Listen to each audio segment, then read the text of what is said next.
جی السلام علیکم، امید ہے کہ آپ سب لوگ خیریت سے ہوں گے۔ آج کا یہ بڑا امپورٹنٹ ہمارا پروگرام بلکہ ایک خصوصی نشریات ہے جس میں ہم معیشت کو ڈسکس کریں گے، اس کے سیاسی پہلوؤں کے اوپر بھی تھوڑی روشنی ڈالنے کی کوشش کریں گے۔ عموماً یہ ہوتا ہے کہ معیشت کے حوالے سے ہم خبریں نکالنے کی کوشش کرتے ہیں۔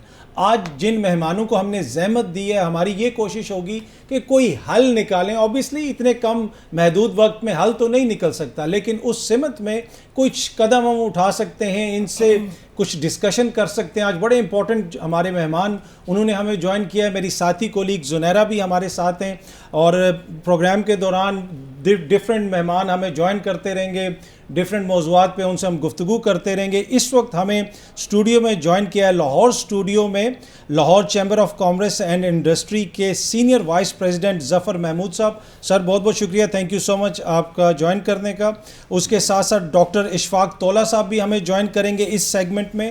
ڈاکٹر کیسر بنگالی وہ ہمارے ساتھ کراچی سے موجود ہیں۔ شبر زیدی صاحب بھی ہمیں جوائن کریں گے۔ ظفر موتی والا وہ بھی کراچی میں موجود ہیں، اور انجم نثار صاحب بھی ہمیں جوائن کریں گے۔ آپ تمام شخصیات کا بہت بہت شکریہ۔ زنیرہ آپ کچھ شروع کرنا چاہیں گی؟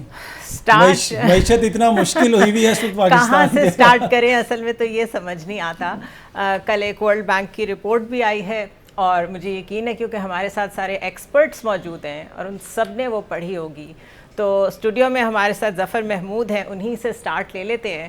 سر، ان یور اوپینین کہاں سے ہم بیبی سٹیپس لینا شروع کریں تو یہ کچھ معاملہ کہیں جا کے ایک پک لینا شروع کرے گا؟ وائی آئی سے دس؟ بیکاز بہت عرصے تک پاکستان میں پالیٹکس کو اتنی اہمیت ملی کہ اکانومی کی طرف کسی کا دھیان ہی نہیں گیا۔ یہ تو نوبت اب یہ آئی کہ ہم نے ڈیفالٹ کی اتنی تکرار سنی کہ عام آدمی کو بھی سمجھ میں آ گیا کہ ڈیفالٹ کیا ہوتا ہے۔ اب آپ کے سامنے ہے، پیٹرول پرائسز بڑھ رہی ہیں، لوگوں کے بس میں کچھ نہیں ہے، کچھ نہیں کر سکتے۔ وہ کہتے ہیں ہمارے ہاتھ بندھے ہوئے ہیں، آئی ایم ایف نے کہا ہے ہم ریلیف نہیں دے سکتے۔ اس صورتحال میں کیا ریلیف ایکسپیکٹ کرنا بھی چاہیے؟ بسم اللہ الرحمن الرحیم جی، بہت شکریہ آپ کا۔ میں سمجھتا ہوں کہ یہ کئی سالوں پہ محیط یہ سلسلہ ہے جس نے ہمیں آج اس نہج پہ پہنچایا ہے۔ پولیٹیکلی ہم نے اتنے اچھے فیصلے نہیں کیے۔ ہم سب سے پہلے تو لا اینڈ آرڈر کی پراپر امپلیمنٹیشن نہیں کر سکے، اور پوری قوم جو ہے اس وقت کرپشن کے جس جکڑی ہوئی ہے ایک ایسے نظام میں جس سے انفرادی خواہشات تو تکمیل پا جاتی ہیں، جو قومی معاملات ہیں وہ بہت پیچھے رہ جاتے ہیں۔ اور پچھلے 12-13 سال سے آپ دیکھ لیں کہ بلکہ مشرف صاحب کے دور کے بعد جب سے جمہوریت آئی ہے ہمارے حالات مزید خراب ہوتے گئے ہیں۔ تو عام طور پہ یہی ہوتا ہے کہ جمہوری دور کے اندر ہی قومیں ترقی کرتی ہیں اور آپ کی اکانومیز ڈیولپ ہوتی ہیں۔ تو جب آپ یہ سمجھتے ہیں کہ جی جس وقت معاشلہ تھا اس وقت بھی حالات خرابی کی طرف جا رہے تھے، اور اس کے بعد جمہوریت آئی اور پھر تمام پارٹیز کو ہم نے آزمایا، جس میں ہم نے دیکھا کہ جی کوئی بھی پارٹی اس میں کامیاب نہیں ہو سکی کہ وہ اپنا کوئی اکنامیکل ایجنڈا، کوئی ایسی چیز کے اوپر امپلیمنٹیشن کر سکے جس سے ملک جو ہے وہ معاشی طور پہ مستحکم ہو سکے۔ کسی بھی پارٹی کو اٹھا کے دیکھیں آپ، وہ صرف اور صرف آئی ایم ایف سے جو ڈنگ ٹپاؤ پالیسی ہے اس کے اوپر عمل کرتے ہوئے پیسے لیتے رہے ہیں، اور پھر اس کی پراپر جو ایک جنریشن ہے آپ کے ریونیو کی وہ نہیں ہوتی رہی ہے۔ اور جنریشن اگر ہوئی ہے ریونیو کی، دیکھیں 2011 میں 1500 ارب سے لے کے اب ہم نے 9200 ارب کے ٹارگٹ رکھے ہیں، لیکن پھر بھی ہمیں جو ایشو ہے وہ فارن ایکسچینج مینجمنٹ کا ہے۔ اس وقت پھر ہمیں بار بار آئی ایم ایف کے پاس جانا پڑتا ہے۔ تو ہماری اپنے ملک کے اندر جو اکانومی ہے وہ صحیح ٹریک پہ اس لیے نہیں چل پائی کہ پراپر لا اینڈ آرڈر کی امپلیمنٹیشن نہیں ہے، لوپ ہول بہت زیادہ ہیں، کرپشن پہ کنٹرول نہیں ہے، کک بیکس اتنے جو ہے نا وہ اسٹرانگ اور اتنے ہیوی ہو گئے ہیں کہ ہر چیز ہم نے بیچ دی، تو اب ہمارے پاس بیچنے کو بھی کچھ نہیں رہا۔ مگر اس وقت جو صورتحال ہے اس کو کنٹرول کرنے کا جو سب سے اہم راستہ ہے وہ یہ ہے کہ جی آپ لا اینڈ آرڈر کے اوپر ایک پراپر امپلیمنٹیشن کریں، اور ایک پراپر لانگ ٹرم پلاننگ اور پالیسیز لے کے آئیں جس کے اوپر آپ کی ایکسپورٹ بڑھے، آپ کی امپورٹ آلٹرنیٹ جو ہے سبسٹیوٹ امپورٹ کے اوپر ورکنگ ہو، اور اس کے اوپر کلیئر ورکنگ کی جائے۔ جس طرح ابھی ایک جو کونسل ہے، جو انویسٹمنٹ کونسل ہے، اس کے اوپر کام ہو رہا ہے اور بڑے فاسٹ روٹ سے ہو رہا ہے۔ تو میں سمجھتا ہوں کہ جی اکانومی کو چلانے کے لیے جو ایس ایم ای سے لے کے جو لوکل انڈسٹری ہے ان کو بھی بڑے فاسٹ روٹ پہ لے کے جانا چاہیے، ان کو بھی جو سروسز ہیں گورنمنٹ کی طرف سے وہ 22-23 محکموں کی بجائے وہ اتنی شارٹ اور اتنی اسٹرانگ ہونی چاہیے کہ ان کو کسی قسم کا ابہام نہ ہو. اور اس وقت صورتحال یہ ہے کہ جو بزنس مین ہے پاکستان کے, ہم باہر سے انویسٹمنٹ لانے کی سوچ رہے ہیں, جو لوکل بزنس مین ہے وہ پیسہ باہر شفٹ کر رہے ہیں. تو ہمیں ان کو کانفیڈنس دینا چاہیے, ان کو ہم اس بات کا اعتماد میں لیں اور ان کا اعتماد بحال کریں کہ آپ پاکستان کے اندر کام کریں. جو سب سے اہم چیز ہے وہ انڈسٹری کو بحال کریں. آپ کی تو 12 سال سے انڈسٹری اچھا یہ جو بات کر رہے ہیں سب سے امپورٹنٹ یہی ہے کہ جو یہاں موجود ہیں ان کا اعتماد کیسے بحال کرنا ہے. وہی نا, ہم کہہ رہے ہیں کہ باہر سے تو تب آئیں گے لوگ جب پہلے یہاں پہ جو یہاں سے کیپٹل فلائٹ ہو رہی ہے اس پہ میرے خیال ہے ڈاکٹر کیسر سے بات. جی بالکل, ڈاکٹر کیسر بنگالی صاحب سے ایک چیز جو انہوں نے مینشن کی نا, انہوں نے نظام حکومت کا ذکر بھی کیا. ڈاکٹر کیسر بنگالی صاحب آپ سے میں پوچھنا چاہوں گا, یہاں پہ ابھی ذکر ہوا کہ جمہوری دور میں ہم دیکھتے ہیں کہ ٹرموائل ہے, پھر آپ کو پولیٹیکل ٹرموائل کے ساتھ ساتھ اکنامک ٹرموائل بھی نظر آتا ہے. لیکن اگر ہم مشرف صاحب کے دور میں جائیں تو وہ بھی میں کچھ اس کے اعداد و شمار دیکھ رہا تھا, اس دور میں ڈالر بھی مستحکم تھا, مطلب اس کی وہ اوپر نیچے اتنا زیادہ نہیں جاتا تھا, معیشت بھی بڑی اچھی ڈگر پہ چل رہی تھی. تو کیا وجہ تھی کہ اس دور میں ہم نے معیشت کو بہتر طریقے سے چلایا, یا پھر وہ کوئی ایسی صورتحال نہیں تھی, صرف جسے آپ کہتے ہیں کہ پیپر پہ معیشت اچھی تھی اور اس وقت بھی ایسے ہی حالات تھے جیسے اس وقت ہیں؟ جی شکریہ.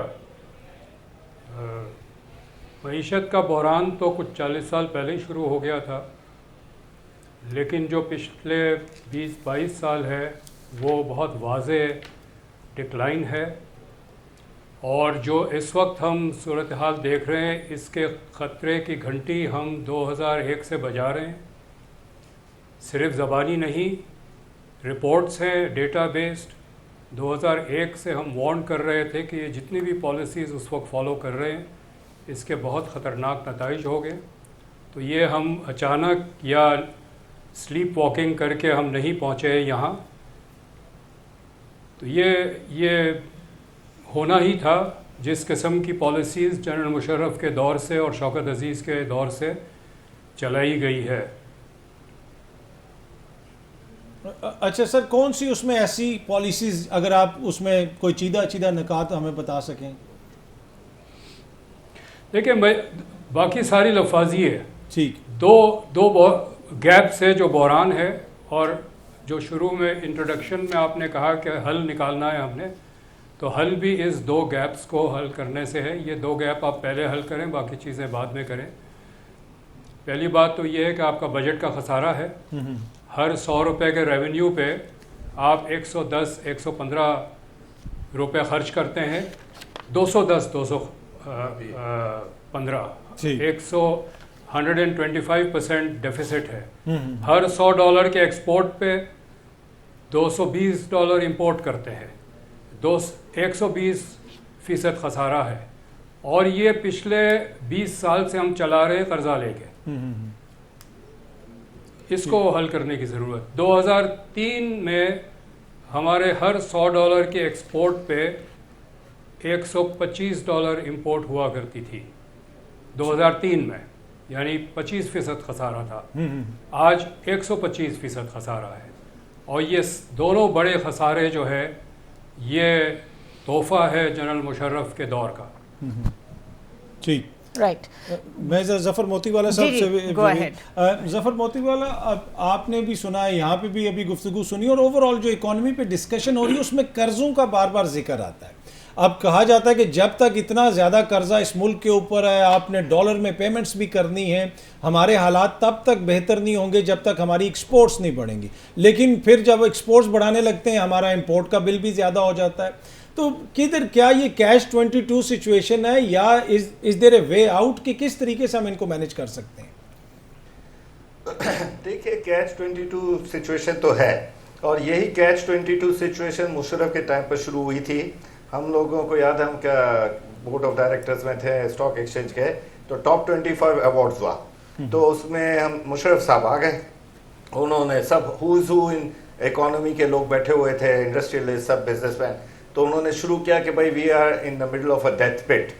پھر اس نے کہا ملٹری ٹرم ہے, ہم چاروں طرف سے گھر گئے ہیں اور ہم آلموسٹ بینکرپٹ ہیں. اچھا, ایسی بات پہلے کسی بھی فورم پر نہیں ہوئی تھی, ایک دم سناٹا چھا گیا.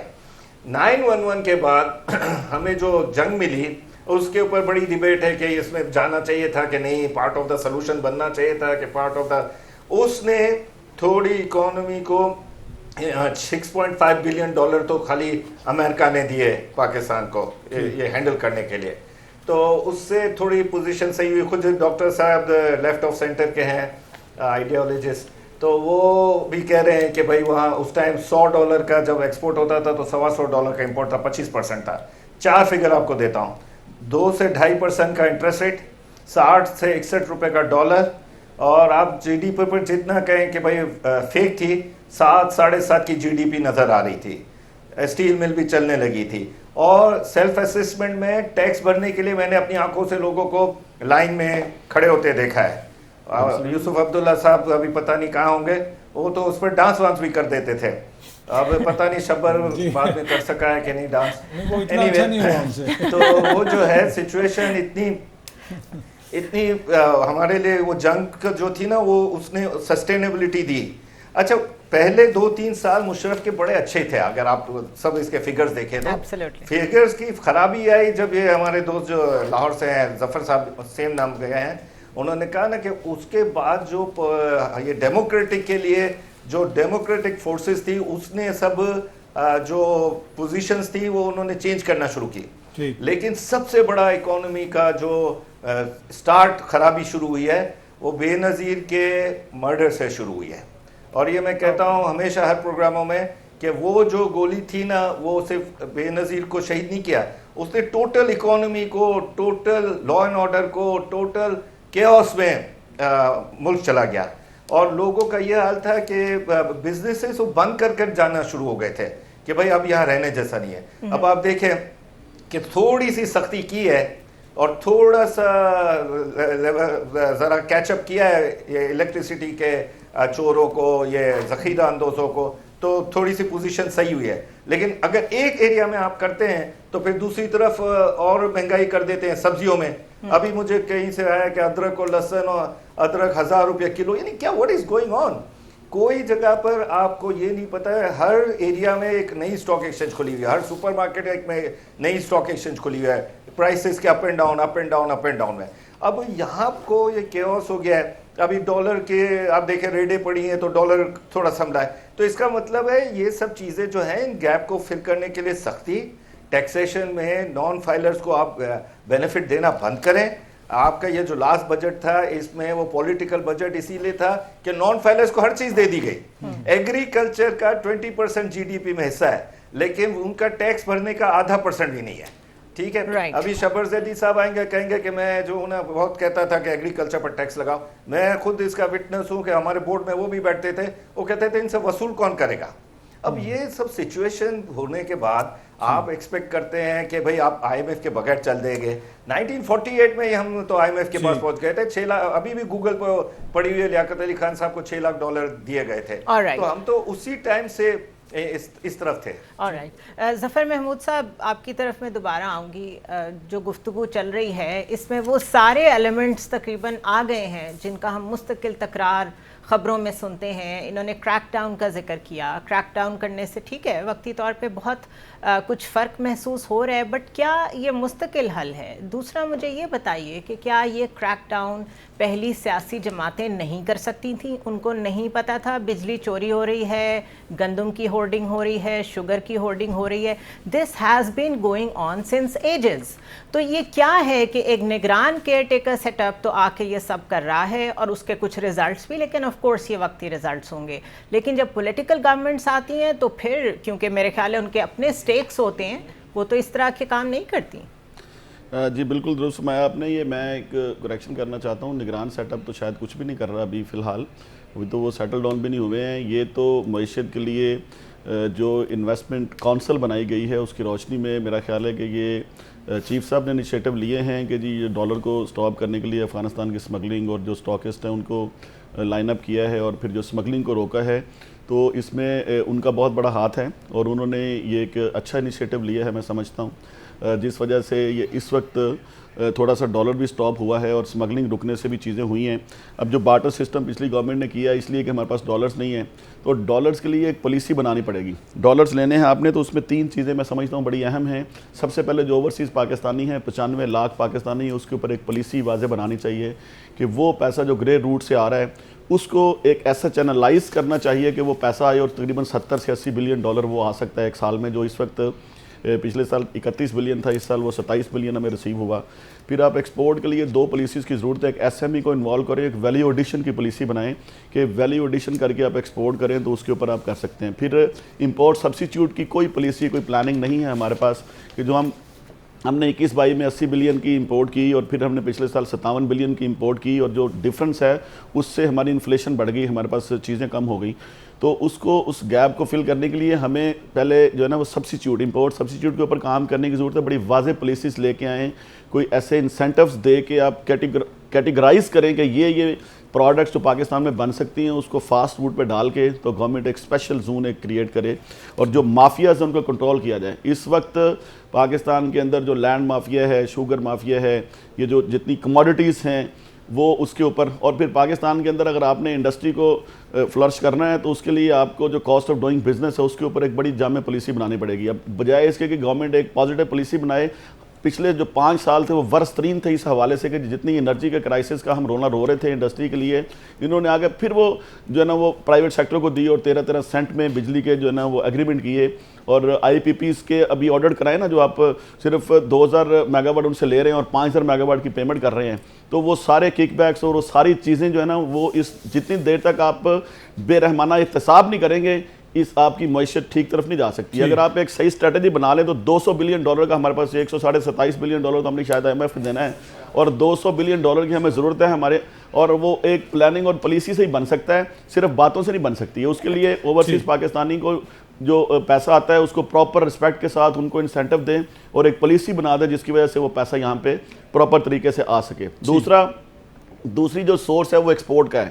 آپ کا تقریباً $2.25 سے $200 جو آپ کا پر کیپیٹل ریسیٹس ہے, اور $500-550 تک آپ کی اب پیمنٹس پہنچ چکی ہیں, تو جس میں آپ کی امپورٹ کے علاوہ بے شمار اور چیزیں ہیں جو لیگلی آپ فیسز اور باقی چیزوں کی مد میں باہر جاتی ہیں.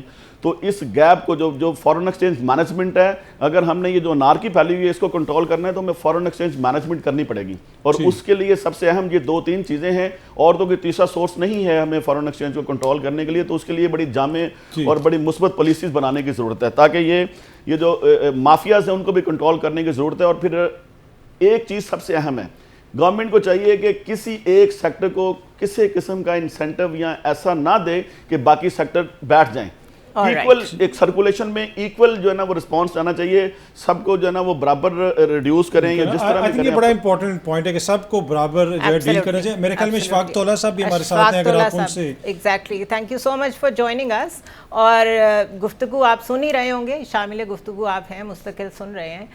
یہ بتائیے کہ ہم نے بہت سنا کہ سیاسی استحکام ہوگا تو پھر کوئی اکنامک اسٹیبلٹی آئے گی, اور ڈالر کی اڑان تو ہم نے ایسی دیکھی کہ آپ کے سامنے ہے کہ ہمارے ہاتھ سے نکل گیا ہے تقریباً معاملہ. یہ جو وقتی طور پہ کنٹرول ہوا ہے, اگر یہ واقعی کنٹرول ہوا ہے, آپ بہتر بتا سکتے ہیں تو یہ کس حد تک کنٹرول میں رہے گا, اور کیا از دس دا وے ٹو گو فارورڈ, اور پولیٹیکل اسٹیبلٹی پہ بھی کامنٹ کیجیے گا.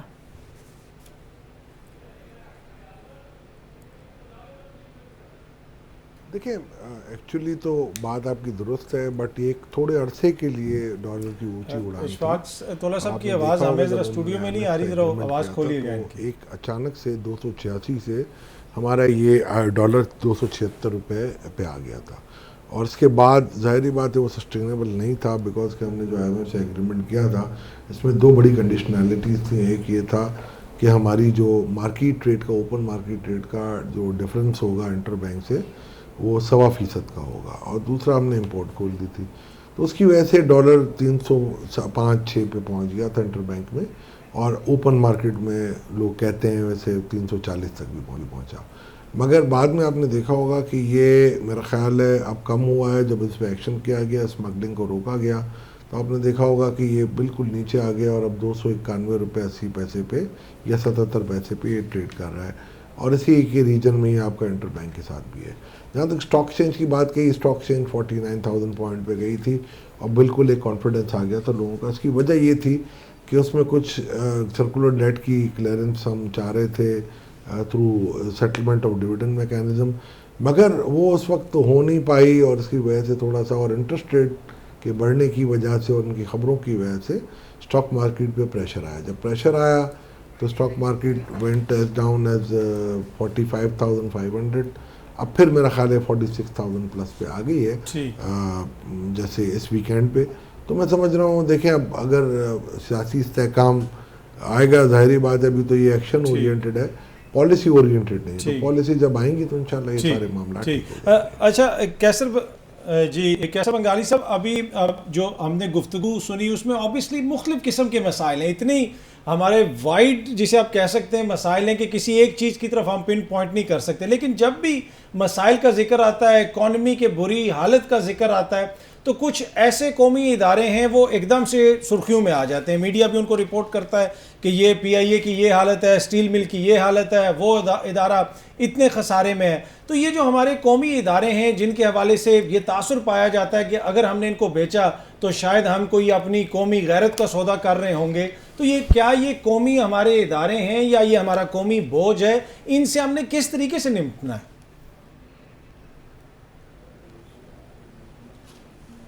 اسٹاک ایکسچینج کی مندی کی وجہ تو یہ بنی کہ جب پچھلی حکومت میں سے معاہدہ ہوا تھا تو لوگ یہ سمجھ رہے تھے کہ بہت اسٹیبلٹی آ جائے گی. یہ کیسر بنگالی صاحب سے کوشچن کیے, یہ ذرا کیسر بنگالی صاحب کی آڈیو کھولیے گا جی پلیز.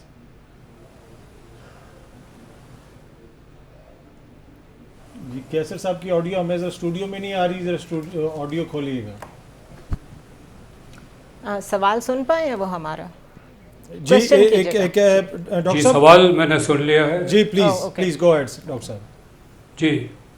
جی ابھی کریک ڈاؤن کی مختلف کریک ڈاؤن کی بات ہو رہی تھی, جی اسمگلنگ کی بھی بات ہوئی, اور یہ کہا جاتا تھا کہ کون یہ کریک ڈاؤن کروا رہا کون نہیں کروا رہا. بات یہ ہے کہ اسمگلنگ تو انٹرنیشنل بارڈرز پہ ہوتی ہے, اور انٹرنیشنل بارڈرز پہ کچھ وفاقی ادارے ہیں سیکیورٹی کے, کوسٹ گارڈ ہے, ایف سی ہے, فوج ہے, ان کی ذمہ داری ہے. حکومت جو بھی ہو اسلام آباد میں, ذمہ داری اسمگلنگ کی ان کی رہتی ہے. تو ہمیں یہ کلیئر ہونا چاہیے کہ اسمگلنگ روکنے کا کام پہلے کیوں نہیں ہوا, اب کیوں ہو رہا ہے, یہ بے معنی بحث ہے.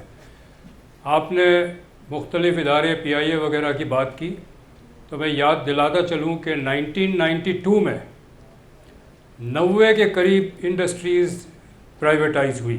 ٹھیک ہے. اور اس وقت یہ جواز دیا جاتا تھا کہ یہ جب پرائیویٹائز کریں گے ان کی جو خسارہ ہم پورا کرتے ہیں بجٹ سے وہ نہیں ہوگا, تو بجٹ ڈیفیسٹ کا مسئلہ حل ہو جائے گا. لیکن بجٹ ڈیفیسٹ بڑھتا چلا گیا. تو یہ اگر کوئی سمجھتا ہے کہ پی آئی اے اور اسٹیل مل اور ان اداروں کی پرائیویٹائزیشن سے بجٹ کا خسارہ ٹھیک ہوگا, کم ہوگا, ہماری تاریخ پچھلے 30 سال کی بتاتی ہے کہ آپ جو مرضی کر لیں بجٹ کا خسارہ کم نہیں ہوتا. دوسری بات یہ کہ یہ پی آئی اے کے ہم کیوں, اس لیے نہیں کہ قوم کی عزت کی بات ہے. آپ اگر پی آئی اے پرائیویٹائز کر دیں گے تو کچھ روٹس ایسے ہیں جو اسٹریٹجک روٹس ہیں. مثلاً پرائیویٹ کمپنی کوئٹہ کی فلائٹ بند کر دیں گے, چترال کی فلائٹ بند کر دیں گے, گلگت اسکردو کی فلائٹ بند کر دیں گے, چونکہ یہ نان کمرشل فلائٹس ہیں. ٹھیک. اور یہ فلائٹ اس لیے جاری رکھنا ضروری ہے کہ اگر آپ کو قوم کو جوڑ کے رکھنا ہے اور کنیکٹیویٹی رکھنی ہے آپ کے مختلف علاقوں میں, تو پی آئی اے کا یہ ضروری ہے. اسی طرح اسٹیل مل جو ہے, اسٹیل ایک اسٹریٹجک کموڈٹی ہے. دنیا میں اسٹیل کی پرائسز بہت فلکچویٹ کرتی ہے, یعنی 100 روپے ٹن اور 1000 روپے ٹن میں فلکچویٹ کرتی ہے. یہ رینج ہے. میں ایبسولوٹ 100 روپے نہیں بتا رہا ہوں, میں کہہ رہا ہوں 10 to 1 کا رینج ہے. ٹھیک ہے. آپ کی معیشت چل نہیں سکتی اس والیٹائلٹی پہ. ٹھیک. تو یہ ان سارے جو اسٹریٹجک انٹرسٹ کے ادارے ہیں ان کی ایسٹ کو پرائیویٹائز نہ کریں, مینجمنٹ چاہے تو پرائیویٹائز کریں. اچھا سر, ڈاکٹر صاحب اس میں ایک کوشچن بنتا ہے, ان کی کمپنیوں کو نہ دیں. اچھا اس میں ڈاکٹر صاحب ایک کوشچن بنتا ہے کہ دیکھیں برٹش ایئر ویز بھی تو قومی ادارہ ہے, انہوں نے تو 1987 میں پرائیویٹائز کر دی تھی. جو آپ کا ہیتھرو ایئرپورٹ ہے اس کو اسپینش کمپنی اون کرتی ہے. تو ہمارے ملک میں ہر چیز آ کے یہ سیکیورٹی اور اسٹریٹجک میں کیوں پھنس جاتی ہے؟ کیا ہم کسی جس کو بھی بیچیں گے ہم ان سے کہہ سکتے ہیں کہ جی آپ پہ لازم ہے کہ آپ نے 2 فلائٹس کوئٹہ کی چلائیں؟ شیلو آرگیومنٹ ہے, ٹھیک, بہت ہی شیلو آرگیومنٹ ہے کہ انگریز نے کچھ کیا ہے. یہ شیلو آرگیومنٹ نہیں ہے, it is an argument. We could سے کہ وی کوڈ سے دس کہ شیلو, سر ایک منٹ سر, ایک منٹ, شیلو وی کوڈ سے دس کہ سیئنگ دس کہ ایک کمپنی جو ہمیں برس سے ہمارا خون چوس رہی ہے اس کو نہ بیچا جائے. We could also say that کہ that is very shallow argument. Argument is argument, it is not a shallow argument. What is your counter argument? Sir, it is a shallow argument. I say your argument is very shallow, Doctor Sahab. I could say your argument is very shallow, but I want to know what is your counter argument. My counter argument is that there are public enterprises which are profitable, and there are public enterprises which are not supposed to be profitable. Steel mill profit کے لیے بنا ہی نہیں گئی تھی. میں آپ کو کہوں گا کہ آپ اسٹیل مل کے PC1 کو جا کے دیکھیں جو 1960s میں بنی تھی, اس میں کہیں پروفٹ کا لفظ نہیں ہے. Steel mill was set up as a strategic industry to provide subsidized steel for the emergence of a engineering industry. کتنے سالوں سے سر نہیں پرووائڈ کر رہی, کتنے سالوں سے نہیں پرووائڈ کر رہی, صرف پروفٹ نہیں کما رہا ہے. آپ نے اگر صرف آپ یہ بھی طے کر لیں, چلے میں آپ سے سوال پوچھتا ہوں کہ ریاست کا مقصد نجی شعبے کو منافع دینا ہے یا ریاست کا مقصد عوام کی خدمت کرنا ہے اور قوم کی جو اسٹریٹجک انٹرسٹ ہیں وہ کرنا ہے؟ اگر صرف پروفٹ کرنا ہے تو فوج کو بھی بند کریں. ریاست چونکہ فوج سب سے زیادہ پیسہ کھا رہی ہے, فوج کو پرائیویٹائز کریں, وہ بھی پیسہ پروفٹ کمائے اور پرائیویٹ فوج ان کے پروفٹ سے ڈیفنس ایکسپینڈیچر کریں. مطلب اگر یہی آپ کا آرگیومنٹ. اچھا لیٹس موو آن. ظفر صاحب میں آپ کی طرف آؤں گی. ظفر صاحب یہ ایک مسئلہ حل کریں. ہوتا یہ ہے کہ ایک خاص حکومت آتی ہے, میں کھل کے کہہ دیتی ہوں, نون لیگ جب بھی آئی ہے ہم نے ہمیشہ ان کا انٹرسٹ دیکھا ہے کہ وہ PIA کو پرائیویٹائز کرنا چاہتے ہیں. روزویلٹ ہوٹل کے بارے میں بھی بڑے پرانے آرگومنٹس ہیں 2011 کے نواز شریف صاحب کے. اس کے بعد جب PTI کی گورنمنٹ آتی ہے اور روزویلٹ ہوٹل کے بارے میں کچھ باتیں سننے میں آتی ہیں کہ شاید اس کو لیز پہ دیا جا رہا ہے, تو آپ کو یاد ہوگا کتنا شور مچا تھا. مسئلہ یہ کہ ہم معیشت پہ بھی سیاست کرتے ہیں اور مختلف اسکول آف تھاٹ کے لوگ سمجھتے ہیں کہ دوسرا اسکول آف تھاٹ بالکل غلط ہے. کیا ہمارے پاس کوئی ایک ایسی کاؤنسل نہیں ہونی چاہیے جہاں سارے اسکول آف تھاٹ کے لوگ بیٹھیں اور وہ کنسنسس کے ساتھ ڈیسائیڈ کریں, کسی چیز کے لیے ہائبرڈ ماڈل بنا لیں, کسی چیز کو پرائیویٹائز کرنا ہے تو لیٹس ٹاک اباؤٹ اٹ. کچھ حکومتیں کہتی ہیں آپ نام بھی نہ لیں پرائیویٹائزیشن کا, اور کچھ حکومتیں کہتی ہیں کہ we are very much interested. یہ کیا ہے؟ جی دیکھیے اس میں 2 چیزیں ہیں. سب سے پہلے تو ڈاکٹر صاحب نے جی ظفر صاحب, ظفر محمود صاحب, جی اس میں جو PIA ہے نا اس کو پروفیٹیبل کیا جا سکتا ہے. اس میں آپ دیکھیں 360 جہاز ہیں ٹرکش ایئر لائن کے پاس اور ان کا 7000 سٹاف ہے. آپ کے پاس 30 جہاز نہیں ہے, آپ کا 15000 سے زیادہ سٹاف ہے, تو آپ کی فیزیبلٹی نہیں بنتی ہے نا, وہ وائبل نہیں ہے. آپ اس میں جو ہے نا وہ ایک ایسی اسٹریٹجی بنائیں جو بزنس اسٹریٹجی ہوتی ہے, تو یہ آپ کی ایئر لائن 1 سال میں پروفٹ میں جا سکتی ہے. اس کو ایک پلاننگ کے تحت اداروں کو ڈاؤن کیا جاتا ہے اور یہ اس کے پیچھے ایک بڑا فنومنا ہے, میں اس میں نہیں جانا چاہتا. مگر PIA ایک ایسا ادارہ ہے جس کو صحیح معنوں میں چلایا جائے تو یہ 2 سال کے اندر اپنے لاس اتار کے پروفٹ میں جا سکتا ہے. کوئی اس میں 2 رائے نہیں ہے. پرائیویٹ کرنے کے اندر یہ ہوتا ہے کہ کک بیکس اور یہ انٹرسٹ اور ساری چیزیں وہ پاکستان کے اندر شامل ہیں, انٹرنیشنلی ایسا نہیں ہوتا. وہ اپنے ملک کے انٹرسٹ میں کام کرتے ہیں, ہم اپنی ذاتی انٹرسٹ میں کام کرتے ہیں. تو یہ ایک بڑا بیسک ڈفرنس ہے انٹرنیشنلی آپ جب اس کو کمپیئر کرتے ہیں. یہاں کک بیکس کی بنیاد پہ ساری ڈیلز ہوتی ہیں, وہاں پہ کسی کک بیک کی بنیاد پہ ڈیل نہیں ہوتی ہیں. اب دیکھیں پانی, بجلی, گیس, ابھی ڈاکٹر صاحب نے ایک بات کی, میں اس سے اتفاق کرتا ہوں کہ پانی, بجلی, گیس نیسیسٹیز ہیں, یہ حکومت کے پاس ہونی چاہیے, یہ پرائیویٹائز کر دی گئی ہیں. تو اب ایسی چیزیں جب ہوں گی جس کے اوپر آپ کو پرائس پہ کنٹرول نہیں ہوگا. پاکستان کے اندر سب سے بڑا مسئلہ ہے کوالٹی اور پرائسنگ کا, جس کی کوئی منسٹری نہیں ہے, کوئی اس کے اوپر امپلیمنٹیشن نہیں ہے, جو مرضی اپنی مرضی پرائس. ابھی کسی دوست نے کہا کہ پرائسنگ جو ہے وہ اپنی مرضی سے ہر جگہ اپنا ایک اسٹاک ایکسچینج بنی ہوئی ہے, وہ اپنی پرائسز نکالتے ہیں. تو پرائس کا کنٹرول نہیں ہے, کوالٹی کا کنٹرول نہیں ہے پورے ملک میں. دو چیزیں ہیں, اور اس کے لیے سب سے اہم جو چیز ہے, سوری میں آپ کا 1 منٹ دوں گا, اور افغان جنگ کے بعد ہمارے مسائل بڑھتے شروع ہو گئے اور ہم نے اس کو کنٹرول نہیں کیا. اس وقت سب سے بڑا جو ہمارا مسئلہ ہے نا وہ R&D کا ہے, کہ جی ہمیں پتہ ہی نہیں 1 سال میں ہم گندم امپورٹ بھی کر رہے ہیں, ایکسپورٹ بھی کر رہے ہیں, چینی امپورٹ بھی کر رہے ہیں, ایکسپورٹ بھی کر رہے ہیں, تو کوئی ریسرچ اینڈ ڈیولپمنٹ کے اوپر کوئی ورکنگ نہیں ہے کہ ہم نے کیا پروڈیوس کرنا ہے, کس کی ہمیں ضرورت ہے, کس چیز کی ہمیں ضرورت نہیں ہے, کون سی سرپلس ہے, کون سی ہمارے پاس شارٹیج ہے. جس وقت جو ہے نا فوڈ انفلیشن آپ کا 48.6% ہے, تو آپ کے پاس R&D ہے ہی نہیں. سب سے پہلے ہمیں پریکٹیکلی اس کو متحرک کرنا پڑے گا کہ ہماری ڈیمانڈس کیا ہیں, ہماری ریکوائرمنٹس کیا ہیں, ہمیں پروڈیوس کیا کرنا ہے انڈسٹری میں اور ایگریکلچر میں, جو آپ کا 22% ہے جس پہ 1% ٹیکس پہ چلا گیا ہے. جو ہائی رائز بلڈنگ کی طرف جانا چاہیے, بجائے اس کے کہ ہم جو لینڈ مافیا اور زمینیں ساری کور کر رہے ہیں, ایگریکلچر کا وہ سارا سسٹم آ رہا ہے, ہمیں پالیسی بنا دینی چاہیے کہ یہ آپ بڑے بڑے گھروں کا کانسیپٹ ختم کریں اور کراچی کی طرف پہ ہائی رائز بلڈنگ کے اوپر جائیں, یہ مافیاز کو کنٹرول کریں, اور یہ سسٹم کے اندر بڑی میجر جو ہے نا وہ اس کے اوپر کلیریفائڈ ہونا چاہیے, اور بڑی اسپیسیفک اس کے اوپر لیجسلیشن ہونی چاہیے کہ یہ چیزیں کس طرح کرنی, اور بڑی کلیئرٹی ہونی چاہیے. ہمارے یہاں کلیئرٹی نہیں ہوتی, کوئی بھی قانون بنتا ہے اس کے اندر ایمبیگوٹیز, اس کے اندر لوپ ہول رکھ دیے جاتے ہیں. ٹھیک ہے. اور سب سے بڑی جو کلیئر پالیسیز نہیں بنتی ہیں بزنس, اور یہ آپ کے جو حل ہے وہ صرف ایک ہی چیز میں ہے کہ بزنس ایکٹیویٹی جنریٹ کریں گے تو ملک کی معیشت چل سکتی ہے. بزنس ایکٹیویٹیز ہم نے ٹریڈ بیس اکانومی کی طرف لے گئے ملک کو, ہمیں چاہیے کہ بزنس ایکٹیویٹی جنریٹ کریں, مینوفیکچرنگ کی طرف لے کے آئیں, اس کے لیے لانگ ٹرم پالیسیز پلاننگ اور جو ہے نا کانفیڈنس دیں بزنس کمیونٹی کو, جس سے آپ جنریٹ کر سکتے ہیں. اس کے علاوہ کوئی حل نہیں ہے کہ آپ قرضے لیں اور پھر کھا جائیں, قرضے لیں اور کھا جائیں, اور آپ کی ایکٹیویٹی اور جنریشن ہو نہیں رہی کوئی اپنا اس کے اندر. تو یہ سب سے جو ایک آخری بات میں اس میں ایڈ کرنا چاہتا ہوں کہ ہمیں ایکسپورٹ ایمرجنسی پالیسی اناؤنس کرنی پڑے گی, کہ ہمیں ایکسپورٹ کے اوپر ایسی جو ہمارے پاس اویلیبل سرپلس پروڈکٹس اس کو کہاں ہم ایکسپورٹ کر سکتے ہیں, اس کے اوپر ہمیں فوری طور پہ ایسا ایکشن لینا چاہیے کہ ہمیں جو فارن ایکسچینج کا ایشو ہے اس کی مینجمنٹ ضروری ہے, کہ آپ اس کو کس طرح کنٹرول کرتے ہیں, اور اس میں آپ یہ امپورٹ کو ریڈیوس کر کے اور بالکل ملک کے اندر انارکی پھیلا کے اور پرائسز بڑھا کے اور اسمگلنگ کو فروغ دے کے کوئی پالیسی نہیں ہے, کوئی سسٹم نہیں ہے. آپ ایک ایکٹیویٹی جنریٹ کریں اور اس کے اوپر کوئی پالیسی اور پلاننگ بنائیں کہ آپ لیگلی یہ سارا کچھ کریں. آپ کی تو اس سال جو ایکسپورٹ ہے وہ 20 بلین سے اوپر جاتی ہوئی نظر نہیں آتی, اور آپ کا ریونیو بھی جو آپ کے ٹارگٹ ہے اس کا 60-70%.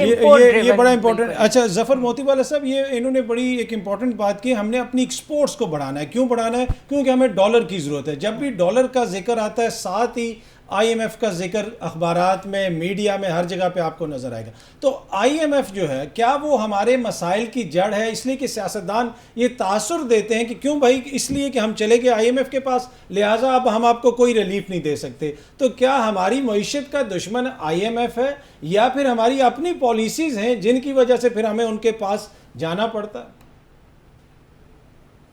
دیکھیں, سب سے پہلے تو جو ڈاکٹر صاحب نے کہا لاسٹ اسٹیٹمنٹ, تو میں نے تھوڑی کرسی اپنی سائڈ پہ کر لی ہے, ان سے تھوڑی دور کر لی ہے. اچھا, دوسرا یہ ہے کہ اپنا یہ جو آپ نے IMF کا کہا نا, یہ IMF جیسے آرگنائزیشنز آج سے نہیں ہیں, سالوں سے ہیں. یہ جو ڈونرز ہوتے ہیں جو پیسے لگاتے ہیں, IMF سے کو ایک ولن سمجھنا یہ غلط ہے. اور یہ IMF کا ولن سمجھنے کے لیے سب سے پہلے شروع کیا اسد عمر نے, کہ اس نے بکس کھولی, اس کو پتا تھا کہ خزانہ خالی ہے, تو بھی اس نے کہا ہم ادھر نہیں جائیں گے, IMF کی طرف نہیں جائیں گے, دوست ممالک کی طرف جائیں گے. دوست ممالک نے کہہ دیا کیڑی دے گا. بھائی, I don't want to tell the joke here کہ وہ کیڑی دے کون سی بات ہے, آپ دونوں تو سمجھ گئے ہوں گے پنجاب میں.